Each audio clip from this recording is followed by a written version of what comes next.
Welcome back again, and today we will discuss decision-making tasks and teaching word formation and combination. Decision-making tasks. The students can show that they understand the word and now have to demonstrate that they can put the word to use. Many ways of doing this are by using fill-in-the-blank sentences. This is the most common type of activity used in many grammar and language courses. You can use these tasks as tests if you prefer. I went to Tokyo by. It took 2 hours. Fly. After we to Tokyo a car for 2 weeks. If you want, you can add the base word to let the students know what word goes there, but they have to decide the tense. I went to Tokyo by plane. It took 2 hours to fly.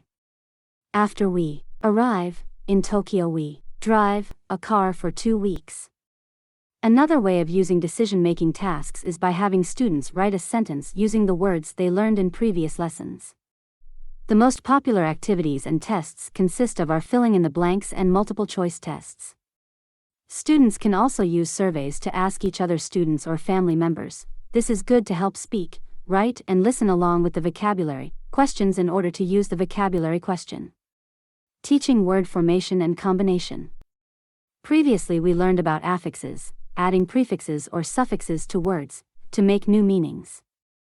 We also talked about compounding words, using 2 words together to make one, and we learned about conversion, where one word can be used as a noun and a verb. Words can also join together and become known as word chunks.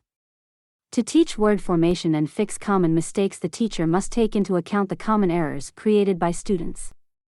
A teacher can use 2 approaches. First, they can show the rules and explain in hopes the students will adapt to the rules.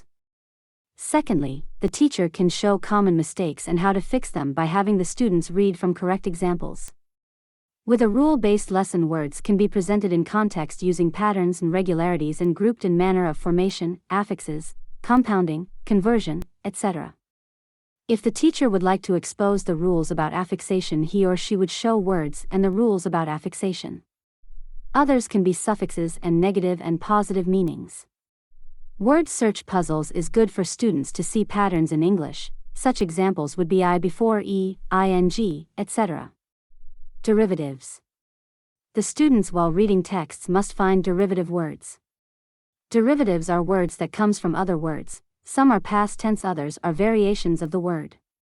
A simple way of teaching word knowledge is by playing a game with the students. The teacher can say one word and have the students find derivatives of that word. For example, the teacher can say to look for the word strong, and the students will look for words derived from the word strong, strength. The more practice a student has, the greater chance he or she has in learning the language through mental processing. Another advantage is when a student reads from a text and understands words, the greater chance of them knowing the meaning of the text. They will also be able to bring words closer together that have common meanings. When making up question forms, ask the students to focus in on certain theme words and answer the questions. If they cannot remember the answer to the questions, underline the words related to them and sort them into a category. Circle the phrases with prepositions. Have their classmates translate it back into English to see if the original meaning is kept. See if the students can relate it to their own country. Well, that is all the time we have for today. Thank you for watching, and I hope to see you next time.